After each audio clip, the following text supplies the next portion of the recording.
Everyone, नमस्ते and welcome back to my channel. आज हम बात करेंगे 10 ऐसी कौन सी बातें हैं जिनका आपको ख्याल रखना है न्यू बॉर्न बेबी को लेके। So let's begin. Point number 1, feeding दिन में कितनी बार कराएं और कैसे कराएं। आपको बच्चे को दिन में 8 to 10 टाइम्स फीड कराना होता है। वो डिमांड बेसिस पे भी हो सकता है। आप मेक श्योर करें कि जब भी बच्चा आपको डिमांड करे आपसे, आपको उसको भूख लगी है, तभी आप उसे फीड कराएं। पर इसमें आपको एक चीज़ का ध्यान रखना है कि मिनिमम 2 आवर्स और मैक्सिमम 4 आवर्स के बीच में आप बच्चे को फीड कराएं। अगर बच्चा उससे पहले डिमांड कर रहा है मिल्क के लिए तो आप उसे तब भी फीड करा सकते हैं, क्योंकि बच्चे बहुत ही कम मिल्क लेते हैं। पर अगर बच्चे ने डिमांड नहीं करी है तो आप हर 1 घंटे बच्चे को फीड नहीं कराएंगे।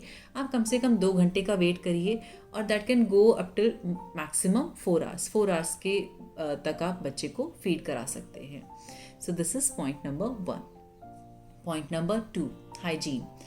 बहुत ज़रूरी है कि आप छोटे बच्चे के साथ हाइजीन मेंटेन करें। बच्चे बहुत ही सेंसिटिव होते हैं।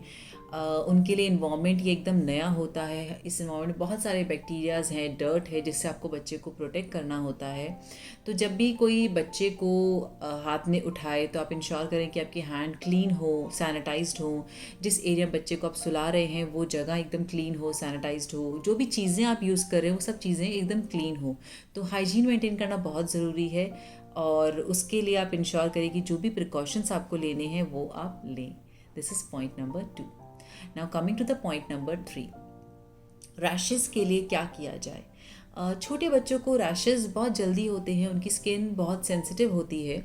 मैं अपने बेबी के केस में जब भी बेबी की नापी चेंज करती थी उसके बाद मैं वेट वाइप से क्लीन करके, आप कोई भी गीले कपड़े से, आप उसे ल्यूक वार्म वाटर से आप गीले कपड़े को इस्तेमाल करिए और जो बच्चे का सेंसिटिव प्राइवेट एरिया है उसे साफ़ करिए। उसके बाद आप कोई भी coconut oil, virgin coconut oil आप यूज़ कर सकते हैं। मैं यहाँ पे निर्मल का वर्जिन कोकोनट ऑयल यूज़ करती थी। आप कोई भी कंपनी का कोकोनट ऑयल यूज़ कर सकते हैं और वहाँ पे हल्का सा कोकोनट ऑयल अप्लाई करिए। उसके बाद आप नैपी को पहना दीजिए।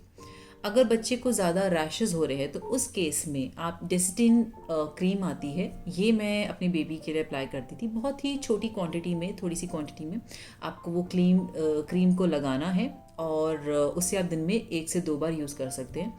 उससे बहुत जल्दी रैशेज़ इम्प्रूव होते हैं और जब आपको लगे कि रैशेज़ एकदम क्योर हो चुके हैं उसके बाद आप वापस से यही फॉर्मूला आप यूज़ कर सकते हैं कि बच्चे का आप नैपी चेंज करें, उसे कोकोनट ऑयल अप्लाई, उसे वेट वाइप से क्लीन करें, कोकोनट ऑयल लगाएं और फिर आप उसको फिर से ड्रेस करें। उससे बच्चे का एक तो हाइजीन मेंटेन रहता है, दूसरा बच्चे को रैशेज़ नहीं होते हैं। This is point number 3। Now coming to the point number 4, do not shake your baby. आप बच्चे को शेक नहीं कर सकते हैं। आपको जब भी बच्चे को उठाना है तो बच्चे को आप इस पोजीशन में, उसके नेक के नीचे आप सपोर्ट देंगे, उसकी बॉडी को आप सपोर्ट देंगे, तभी आप बच्चे को होल्ड करेंगे। बच्चे की आपने नेक को ऐसे ऐसे या ऐसे ऐसे शेक नहीं करना है, क्योंकि बच्चों की जो नेक होती है वो अभी बहुत ही फ्रजाइल होती है, वो उसे कंट्रोल नहीं कर सकते होते। इसीलिए बहुत ज़रूरी होता है कि आप बच्चे को हमेशा नेक सपोर्ट दें। बच्चे का जो ब्रेन होता है इट्स इन जेली फॉर्म, वो जेली की फॉर्म में होता है, वो अभी भी डेवलप हो रहा होता है, ठीक है। इसीलिए बहुत ज़रूरी होता है कि आप बच्चे को जब भी होल्ड करें उसके नेक को हमेशा सपोर्ट दें, चाहे वो आप उसे उठा रहे हो, चाहे उसे आप अपनी शोल्डर पे ले रहे हो या फिर आप उसे बेड पे लेटाएं। बच्चे को आपने फुल सपोर्ट देना है उसकी नेक को। बहुत ज़रूरी होता है कि आप इस चीज़ का ख्याल रखें। This is point number 4। Now coming to the point number 5, burping.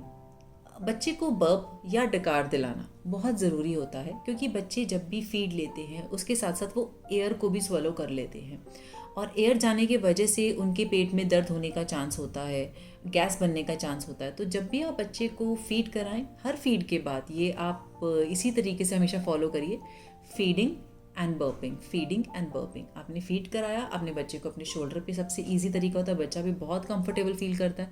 आप उसे शोल्डर पे लीजिए, उसे आप हल्का हल्का उसकी बैक पे ऐसे रब करिए और उसे बर्प दिलाएं। बर्प करने का ड्यूरेशन वेरी करता है, इस बात का आप ध्यान रखें। कभी कभी बच्चा विदिन 2 मिनट्स भी बर्प ले सकता है और कई बार वो 5 to 10 मिनट्स भी लेता है बर्पिंग लेने में। तो आप उसे आराम से बर्पिंग कराइए और उसके बाद ही वापस सुला दीजिए। So this is point number 5.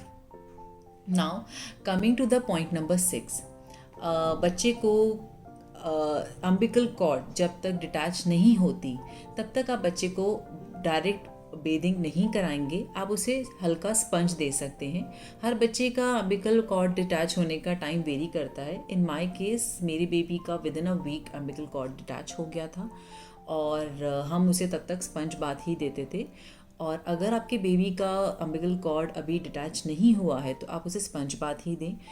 और ध्यान रखें कि अम्बिकल कॉर्ड के आसपास के एरिया को आप गीला ना करें। आप वहाँ पे किसी भी तरीके की क्रीम, पाउडर या ऑयल, पानी नहीं लगा सकते। उसे आप नेचुरली ड्राई होने दीजिए और वो अपने आप ही विद इन अ वीक और 10 डेज डिटैच हो जाएगा।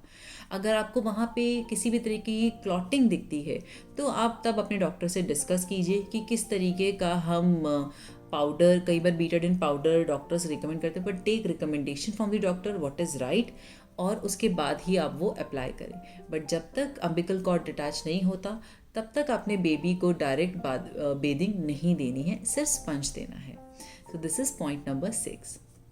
Now coming to the point number 7 which is related to massage.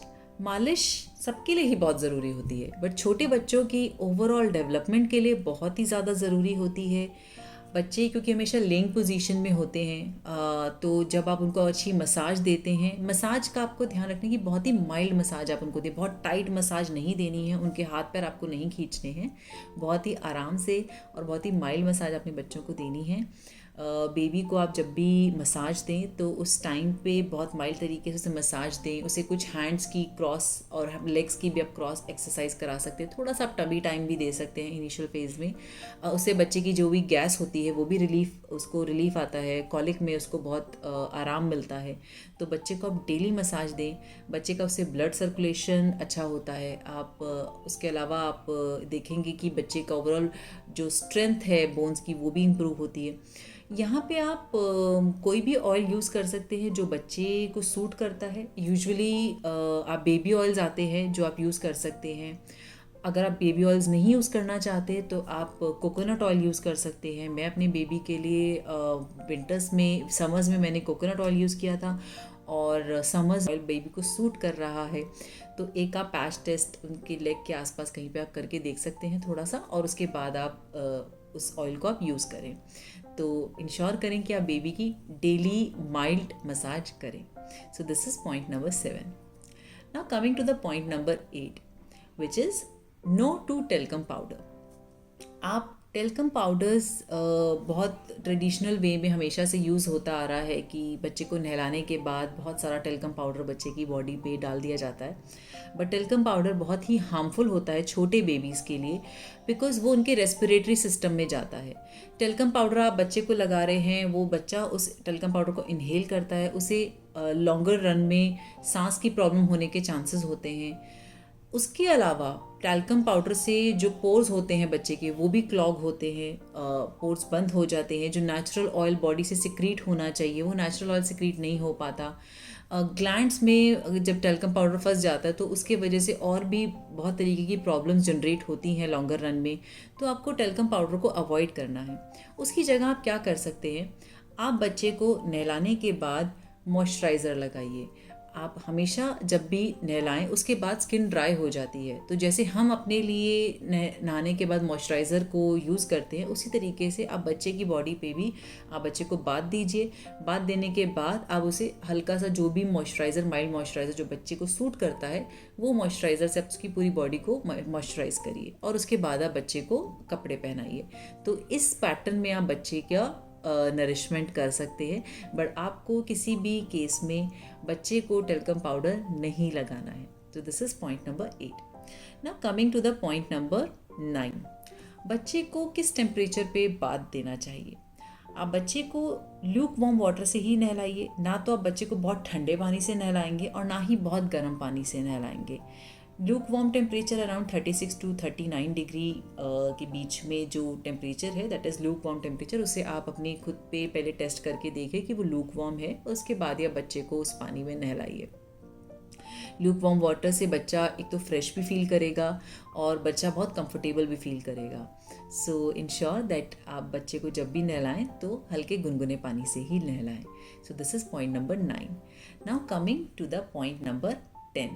Point number 10 is कि आप बच्चे को मदर फीड और फॉर्मूला फीड के अलावा क्या दे सकते हैं.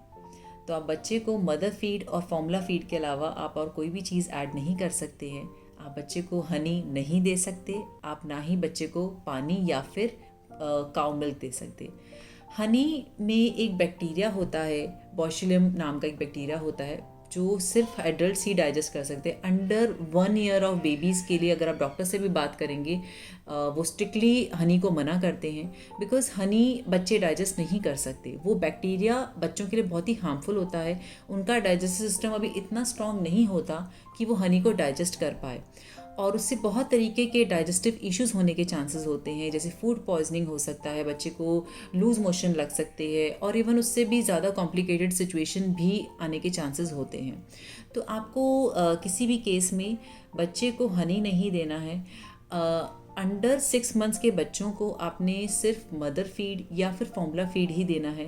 Mother feed is best for babies. तो आप जितना मदर फीड बच्चे को दे सकते हैं उतना आप दीजिए, क्योंकि एक तो बच्चे को उससे नेचुरली जो जितने भी विटामिन्स हैं वो मिलते हैं, प्लस उसके अलावा बच्चे का इम्यून सिस्टम भी स्ट्रॉन्ग होता है. सो ये थे कुछ 10 पॉइंट्स जो मैंने आपके साथ आज डिस्कस करे related to newborn baby.